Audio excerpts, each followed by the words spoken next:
ઓમ શ્રી ગણેશાય નમઃ. જય શ્રી કૃષ્ણ મિત્રો, આપ સૌનું અમારી યુટ્યુબ ચેનલ જય દ્વારકાધીશ મારો ઠાકરમાં હાર્દિક સ્વાગત છે. આજે આપણે દશામાની એક એવી પાવન કથા સાંભળવાના છીએ જેમાં માના અપરંપાર મહિમા, વ્રતની વિધિ અને તેમના અકૂટ કૃપાનું સુંદર વર્ણન કરવામાં આવ્યું છે.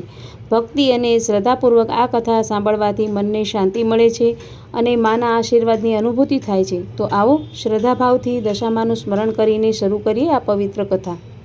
અષાઢ વદ અમાસને આ વ્રત કરનારે સવારે વહેલા નાહી ધોઈને વાર્તા સાંભળવી, 10 દિવસ દશામાનો વ્રતનો ઉપવાસ કરવો, માટીની સાંડળી બનાવી અને તેનું પૂજન કરવું, 10મા દિવસે સાંડળીને જળમાં પધરાવી, 5 વર્ષ પૂરા થયે વ્રતનું ઉજવણું કરવું, 1 રૂપાની સાંડળી બનાવી તેને સુપાત્ર બ્રાહ્મણને દાનમાં આપવી.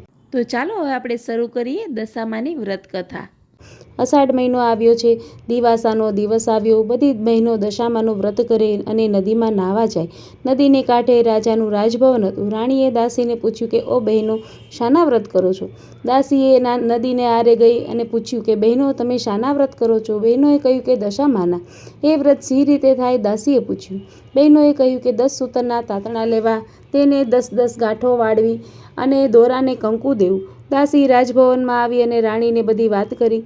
રાત્રે રાજા આવ્યા એટલે રાણીએ કહ્યું કે હું દશામાનું વ્રત કરું.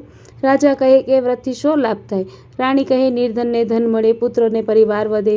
રાજા કહે મારે ધનની ખોટ નથી, ઘોડા, હાથી, રાજપાટ જે જોઈએ તે બધું છે. રાજાના અહંકારના વચનોથી રાણી રીસાયા અને ખાધા પીધા વિના સૂઈ ગયા.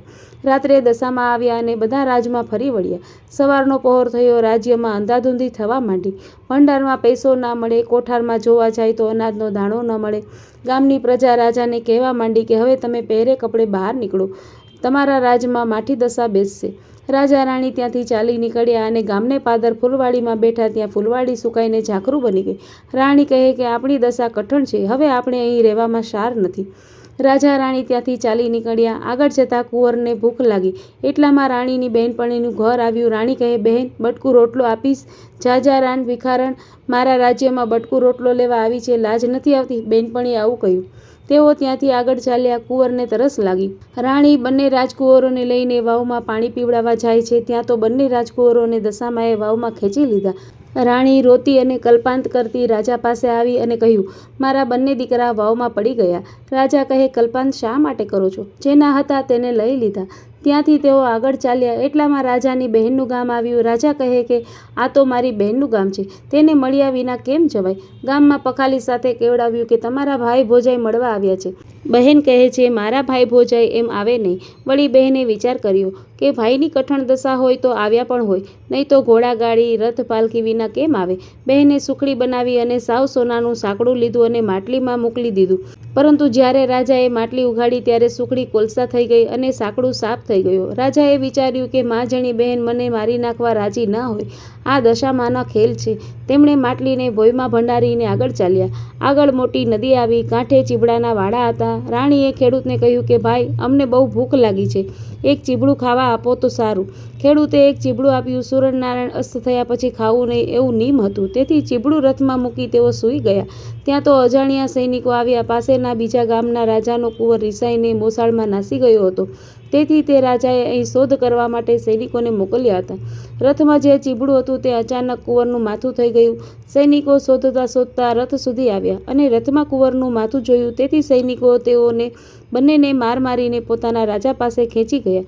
પહેલા રાજાએ તેમને કારાવાસમાં નાખ્યા અને રાણીને અલગ ઓરડી આપી. એટલું દુઃખ પડતામાં 12 મહિના પૂરા થયા. અષાઢ મહિનો આવ્યો, દિવાસાનો દિવસ આવ્યો. રાણીએ વિચાર્યું કે રાજાએ દશામાનું અપમાન કર્યું છે, તેથી તો આવું નહીં થયું હોય ને, લાવને હું પણ દશામાનું વ્રત કરું. તેણે દશામાના નકોડા ઉપવાસ કર્યા. 10 દિવસ પૂરા થયા. 10 મુઠ્ઠી ઘઉં લીધા, માટીની સાંડણી બનાવી. એવી રીતે રાણીએ વ્રત કર્યું. પોતાના પતિને જમાડીને ઓરડીમાં આવી. રાત્રે સાંડણીને ઘરમાં રાખી સવારે 4 વાગ્યે જળમાં પધરાવી. જળમાં પધરાવતાની સાથે ગામના રાજાને સ્વપ્ન આવ્યું. વિના વાંકે તે રાજાને કારાવાસમાં પૂર્યો છે, તેને તું સવાર પડે છોડી મૂકજે. તારો કુંવર રિસાઈને મોસાળ ગયો છે, તે સવારના પોરમાં પાછો આવશે. આ વાત સાચી નહીં માને તો જેવી એની દશા થઈ છે એવી તારી દશા થશે. સવારના પોરમાં રાજકુંવર ઘરે આવ્યો. રાજાએ પેલું કુંવરનું માથું જોયું તો લીલું તાજું ચીબડું બની ગયું. સ્વપ્ન સાચું પડ્યું, તેથી તેણે પેલા રાજાને કારાવાસમાંથી છોડી મૂકવાની આજ્ઞા આપી. સારા વસ્ત્ર પહેરાવી તેને રાજા રાણીને રજા આપીને કહ્યું કે તમારો કોઈ વાંક નથી, પણ તમારા પર કોઈ દેવીનો કોપ હોય એમ લાગે છે. રાણી રાજાને કહે છે કે ચાલો આપણે ચાલી નીકળીએ, હવે આપણી દશા વળતી લાગે છે. ત્યાંથી તેઓ ચાલી નીકળ્યા. રાજા રાણી આગળ ચાલ્યા જાય છે. રાજા વિચારે છે કે મા જણી બહેન મારવા રાજી ન હોય. માટલી કાઢી જોતા જઈએ. ત્યાં ખોદીને જુએ છે તો માટલીમાં સરસ ખાવા જેવી સુકડી અને સોનાનું સાંકડું દીઠું. માટલાને રથમાં મૂકી રાજા રાણી ઝટ રથ ચલાવ કહીને આગળ ચાલ્યા. દશામાએ વિચાર્યું કે રાજાના બંને દીકરા લીધા તો ખરા, પણ એને આપવા પાછા કેવી રીતે? તેમણે ઘરડા ડોસીમાનું રૂપ લીધું. છોકરાઓને આંગળીએ વળગાડીને ચાલ્યા અને રાજાને સાથ દીધો. ભાઈ, રથ ઊભો રાખો ને, આ બંને રાજકુંવરો જેવા છોકરા ભૂલા પડી ગયા છે. રાજાએ રથ ઊભો રાખ્યો. તેમણે પોતાના છોકરાઓને ઓળખ્યા અને રાજકુંવરોને વાલથી ઉપાડી લીધા. ડોસીમાએ કહ્યું કે આજથી તમારી વળતી દશા થશે. તમે અહંકારના વચનો કાઢ્યા હતા તેથી તમારી ખરાબ દશા થઈ હતી. હવે તમે મારા વ્રતનો મહિમા વધારજો. એટલું કહી દશામાં અદૃશ્ય થઈ ગયા. રાજા રાણી અને કુંવરો ત્યાંથી ચાલી નીકળ્યા. જે બેનપણીએ પહેલો જાકારો દીધો હતો તે અત્યારે ઓરડા બહાર ઊભી હતી. તેને રાણીને ઓળખી અને ભેટી પડી અને કહેવા લાગી, ઓહો બહેન, બહુ દિવસે આવ્યા. આજે તો તમને નહીં જવા દો. રાણી કહે, મારી દશા કઠણ હતી ત્યારે તમે મને કટકો રોટલો પણ ન આપ્યો, તેથી હવે હું અહીં નહીં રોકાઉં. એટલું કહીને રાજા રાણી ચાલી નીકળ્યા. ત્યાં ગામના પાદરે ફૂલવાડીમાં આવ્યા. સુકાયેલી ફૂલવાડી લીલીછમ બની ગઈ. ગામમાં સમાચાર પહોંચ્યા કે રાજા રાણી દુઃખ વેઠીને પાછા આવે છે. વાજતે ગાજતે ગામ લોકોએ સામયું કરી લેવા આવ્યા. રાજા રાણી સુખેથી પોતાના રાજભવનમાં આવ્યા. સૂર્યના તેજ પેઠે તેમની કીર્તિ વધવા લાગી. પ્રજાના આનંદનો પાર ન રહ્યો. 5 વર્ષ પૂરા થયા એટલે રાણીએ એક રૂપાની સાંડળી બનાવી વ્રતનું ઉજવણું કર્યું. જય દશામાં. રાજા રાણીની દશા વાળી તેવી સૌની વાળજો. જય દશામાં.